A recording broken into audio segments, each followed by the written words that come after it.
जिस तरह से शराब घोटाला कर रही थी और हमारे ऊपर आरोप लगा रही थी, आज कोर्ट ने सारे आरोप खारिज कर दिए और जितने भी एक्यूज्ड थे सबको डिस्चार्ज कर दिया। हम हमेशा कहते थे सत्य की जीत होती है, हमें भारतीय न्याय प्रणाली पे भरोसा है। मुंह पे जा रहे सर के माइक नीचे। मैं जज साहब का बहुत बहुत शुक्रिया अदा करता हूं जिन्होंने हमारे साथ न्याय किया, सत्य की जीत हुई। मैं हमेशा कहता था कि भगवान हमारे साथ है।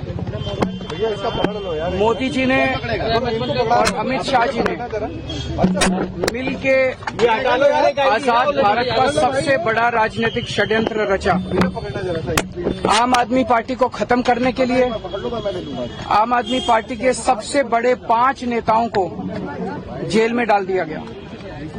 यहां तक कि सिटिंग चीफ मिनिस्टर, जो आज तक भारत के इतिहास में कभी नहीं हुआ, सिटिंग चीफ मिनिस्टर को उसके घर से घसीटकर जेल में डाला गया और 6 महीने तक जेल में रखा गया। हमारे उप मुख्यमंत्री मनीष सिसोदिया जी, उनको लगभग 2 साल तक जेल में रखा गया। पूरा का पूरा फर्जी केस था। हमारे ऊपर कीचड़ फेंका गया। 24 घंटे टीवी चैनलों के ऊपर डिबेट चलते थे, खबरें दिखाई जाती थी केजरीवाल भ्रष्ट है, केजरीवाल भ्रष्ट है।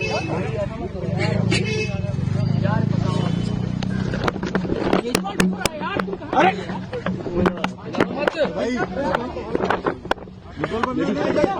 हो गया संभालिए सर, संभालिए हिम्मत सर,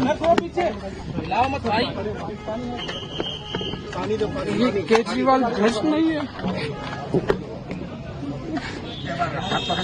मैंने केवल अपनी जिंदगी में ईमानदारी कमाई है।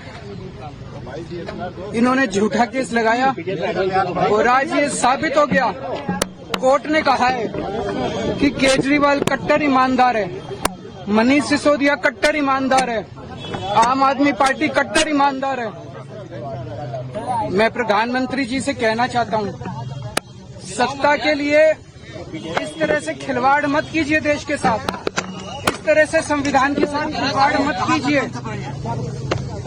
आपको सत्ता चाहिए, अच्छे काम कीजिए।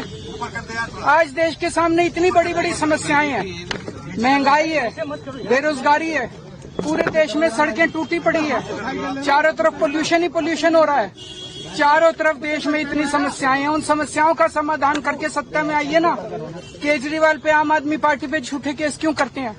अच्छा काम करके सत्ता में आइए।